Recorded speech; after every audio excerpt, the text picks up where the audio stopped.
रजरे दोली खेले केते खुशी लगे किंतु एबे आ सहर रे एते मजा नाही खाली पार्क मानक दोली लगे दौरान से दोली रे खेलुछंदी आ पुराना कालिया मजा तो किछ नाही आमे केते नाच गीत करू एई जगह मानक खाली डीजे लगे दौरान नाचुंदी से आम गाँव जुगर समस्त गीत गाँती केते मौज मस्ती करती आ पिठापणा कथा तो अलग पिठापणा एते भल लगे किंतु ए जुगर केवल रजपान खाती आ पार्क रे जाके दोली खेल रज 3 दिन आमे प्रथम रज संक्रांति भूमि दहन और बसुमती स्नान आदि पालन करता 4 दिन सबुदिन आम नुआ ड्रेस पिंधि हलदी लगे मुंड धोई घर बाहर और भोर भोर गाधे था गाँ मजा तो अलग गाँ मानक नदी कूल को जाऊ देखो सुंदर वर्णना कर रज संक्रांति को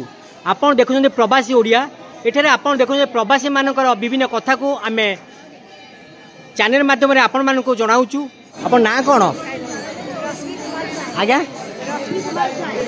रश्मि कुमार स्वाई कौ घर कौट आप 2 मिनट अपन ना कौन आप रज केमती पालन कर कहले रज केमती पालन कर जोर कहे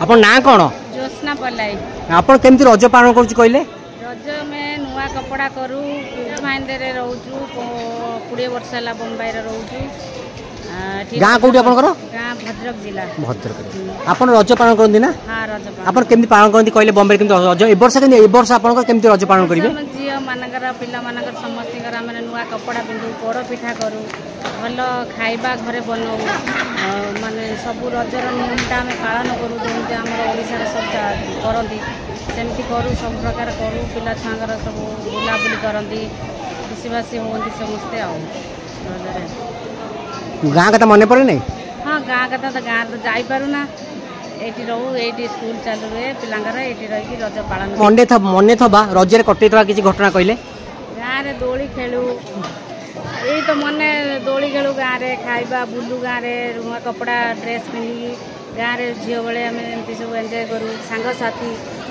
खेलू लुडु खेलू लुडु खेलू ताश खेलू साधा पान खाऊ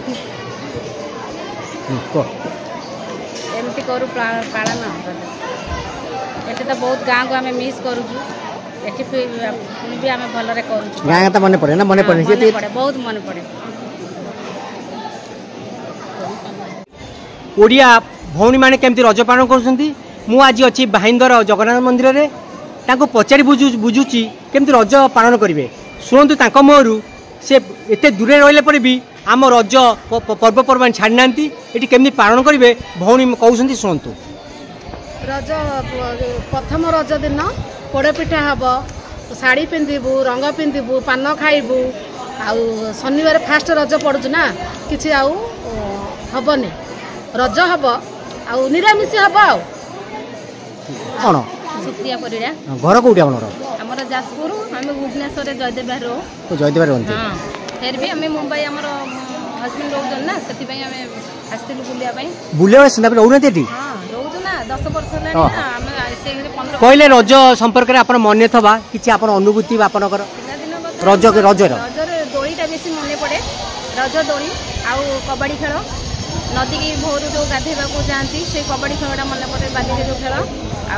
आमर प्रथम रज रज संक्रांति भूमि दहन बसुमती स्नान सबू आमर पालन करा जाए रज पान बंधु बांधव बुलवा पान खाती हाँ रजपान आम तो मेन रजपान आउ तो नुआ ड्रेस आमी तो रज तो सब बड़ पर्व ना पर्व पालन कर तो कथा नहीं ओडिया तो 12 मास 13 पर्व आम सब ओषा बर पालन करूँ जो भी रहूँ ताई गाँव में रहिले कौन आउ जेकोसी जगह मुंबई कौन भुवनेश्वर कौन जे जगह आम रहूँ आम सब प्रकार ओषा बर पालन करूँ आज हूँ जगन्नाथ देवस्नान पूर्णिमा सबू ओडिया भौणी मैंने एकजुट होती ସେଥିପାଇଁ ଆପଣ ପ୍ରବାସୀ ଓଡ଼ିଆ ମାନଙ୍କର ରଜ ବିଷୟରେ ପଚାରୁଛନ୍ତି କିନ୍ତୁ ଆମର ଜଗନ୍ନାଥଙ୍କର ଯେହେତୁ ପୁରୀରେ ଆମର ବଡ଼ ଜଗନ୍ନାଥ ଆମ ଓଡ଼ିଶାର ବଡ଼ ଦେବତା ତେଣୁ କରିକି ଆମେ ଯେଉଁଠି ବି ରହିଲେ ତାଙ୍କୁ କେବେ ବି ଭୁଲି ପାରୁନା ତେଣୁକରି ରଜ କ'ଣ ହେଉଛି ଦେବସ୍ନାନ ପୂର୍ଣ୍ଣିମା ରଥଯାତ୍ରା ସବୁକିଛି ଆମେ ପାଳନ କରୁ। କହିଲି ତ ନା କହ। ମୋ ନା ଭାଗ୍ୟଶ୍ରୀ ପରିଡ଼ା। ଆଜିକାଲିକା ଯୁଗରେ ସମସ୍ତେ ପାର୍କ ବଡ଼ ବଡ଼ ସହରମାନଙ୍କରେ ସମସ୍ତେ ପାର୍କରେ ଯାଇ ରଜ ପାଳନ କରୁଛନ୍ତି। ପୁରୁଣା ଯୁଗରେ ସମସ୍ତେ ଗାଁରେ ଗଛମାନଙ୍କରେ ଦୋଳି ଲଗା ହୋଇଥାଏ। ସମସ୍ତେ ମେଳରେ ରଜପାନ ଖାଇ ପୋଡ଼ପିଠା ଖାଇ ମଣ୍ଡା ପିଠା କେତେ କ'ଣ ଖାଆନ୍ତି। ତାସ୍ ଲୁଡୁ ଚେସ୍ କବାଡ଼ି ଆଦି ମେନ୍ ପର୍ବ ସେମାନଙ୍କର ସେ ସବୁ କରି ରଜ ପାଳନ କରନ୍ତି। ଭୋରୁ ଯାଇ ନଦୀ କୂଳରେ ଗାଧାନ୍ତି କିନ୍ତୁ ଏବେକା ଯୁଗରେ ସବୁ ପାର୍କ ମାନଙ୍କରେ ରଜ ପାଳନ କରୁଛନ୍ତି। ବର୍ଷକ 12 ମାସ ଓ 13 ପର୍ବ ସେଥିମଧ୍ୟରୁ ରଜ ଅନ୍ୟତମ। କିନ୍ତୁ ଏବେ ଆମେ ସିନା ପାର୍କ ମାନଙ୍କରେ ରଜ ପାଳନ କରୁଛନ୍ତି କିନ୍ତୁ ପୁରୁଣା ଯୁଗର ଲୋକମାନେ ଆଜି ଯାଏ ଭୁଲି ନାହାନ୍ତି। ତାଙ୍କର ଗାଁ ମେଳରେ ରଜ ଦୋଳି ଖେଳିବା ବରଗଛରେ ଟଙ୍ଗା ହେଇଥିବ ଗଛମାନଙ୍କରେ ରଜପାନ ଖାଇ ଖୁସି ମେଳରେ କବାଡ଼ି ଲୁଡୁ ଆଦି ଖେଳନ୍ତି। ଆଜି ଯାଏ ମଧ୍ୟ କେତେକ ଲୋକମାନେ ଏଇସବୁ ମନେ ରଖିଥାନ୍ତି କିନ୍ତୁ ଆଉ କେତେକ ଲୋକ ଅଛନ୍ତି ସେମାନେ ପାର୍କ ମାନଙ୍କରେ ଖେଳନ୍ତି। ତେଣୁ ଆମେ ଆମର ମାନେ ପାର୍କ ମାନଙ୍କରେ ନ ଖେଳି ଗାଉଁଲି ମାନେ ପୁରୁଣା କାଳିଆ ବୁଦ୍ଧିକୁ ଆଗେଇବାକୁ ମୁଁ ଚାହେଁ। ମୁଁ ସେଇ ସବୁ ଭଲ ପାଏ। ମା ତୁ ଏଇଠି ରହୁଛୁ ନା ଗାଁ ରୁହେ? ମୁଁ ଭୁବନେଶ୍ୱରରେ ରହେ କିନ୍ତୁ ଯେବେ ପାଠ ପଢୁ ଭୁବନେଶ୍ୱର ପାଠ ପଢୁ? ହଁ ଯେବେ ମୁଁ ଛୋଟବେଳେ ଗାଁରେ ରୁହେ ସେତେବେଳେ ମୁଁ ଯେତେବେଳେ ରଜରେ ଦୋଳି ଖେଳେ କେତେ ଖୁସି ଲାଗେ କିନ୍ତୁ ଏବେ ଆଉ ସହରରେ ଏତେ ମଜା ନାହିଁ। ଖାଲି ପାର୍କ ମାନଙ୍କରେ ଦୋଳି ଲଗେଇ ଦେଉଛନ୍ତି ସେଇ ଦୋଳିରେ ଖେଳୁଛନ୍ତି ଆଉ ପୁରୁଣା କାଳିଆ ମଜା ତ କିଛି ନାହିଁ। ଆମେ କେତେ ନାଚ ଗୀତ କରୁ ଏଇ ଜାଗା ମାନଙ୍କରେ ଖାଲି ଡିଜେ ଲଗେଇ ଦେଉଛନ୍ତି ନାଚୁଛନ୍ତି। ସେ ଆମ ଗାଁରେ ଯୁଗରେ ସମସ୍ତେ ଗୀତ ଗାଆନ୍ତି କେତେ ମୌଜ ମସ୍ତି କରନ୍ତି। ଆଉ ପିଠାପଣା କଥା ତ ଅଲଗା ପିଠାପଣା ଏତେ ଭଲ ଲାଗେ କିନ୍ତୁ ଏ ଯୁଗରେ କେବଳ ରଜପାନ ଖାଆନ୍ତି ଆଉ ପାର୍କରେ ଯାଇକି ଦୋଳି ଖେଳନ୍ତି।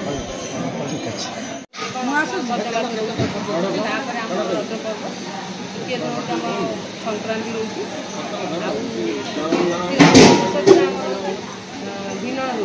ଆପଣ ପାଳନ କରୁଛନ୍ତି? ଆପଣ ପାଳନ କରୁଛନ୍ତି? ଆମେ ଯେହେତୁ ଆମେ ଓଡ଼ିଶା କୃଷି ଭିତ୍ତିକ ଲୋକ ଆମର ରଜ ହେଉଛି ଗୋଟେ ଆମର କୃଷି ପାରମ୍ପରିକ ରଜ ଆମର ଏଇଟା ଏଇ ବିଷୟରେ ଆମେ ଓଡ଼ିଶାରେ ପ୍ରତ୍ୟେକ ଦୂରପଲ୍ଲୀ ସବୁ ଜାଗାରେ ପାଳନ କରାଯାଏ। ଯେହେତୁ ଆମେ ଏଠୁ ବମ୍ବେରେ ଅଛୁ କିନ୍ତୁ ଆମର ଯେତିକି ସମ୍ଭବ ଆମେ ନିଶ୍ଚିତ ପାଳନ କରୁ। ପିଠାପଣା ଘରେ ହୁଏ? ହଁ ପିଠାପଣା ହୁଏ। ବୁଲିବା ପାଇଁ ଆମେ ବୁଲାନ୍ତି? ହଁ ଆମେ ବୁଲୁ। ଏ ବର୍ଷ କଣ ଘରାଇ ଯିବୁ କହିବି? କୁଆଡ଼େ ଯିବ ବୁଲିବାକୁ? ଘରାଇ ଯିବୁ ଏ ବର୍ଷ ବୁଲିବାକୁ। ତାହେଲେ ଯିଏ ଯଦି ପ୍ରୋଗ୍ରାମ କରିଛନ୍ତି ଆଗରୁ ଘରେଇ ଯିବା ପାଇଁ ଆମ ପାଇଁ ବ୍ୟବସ୍ଥା ହେଇଛି ଆଗରୁ। ଆଉ ମୁଁ ଜାଣିନଥିଲି ଗୋରେଇ ପାଇଁ କିନ୍ତୁ ବ୍ୟବସ୍ଥା ହେଇଥିଲା କୋଉଠି ଯିବା ପାଇଁ ଗୋରେଇ ପାଇଁ ମୁଁ ଜାଣିଥିଲି। ବ୍ୟବସ୍ଥା କରୁଛନ୍ତି କେମିତି କରିବେ?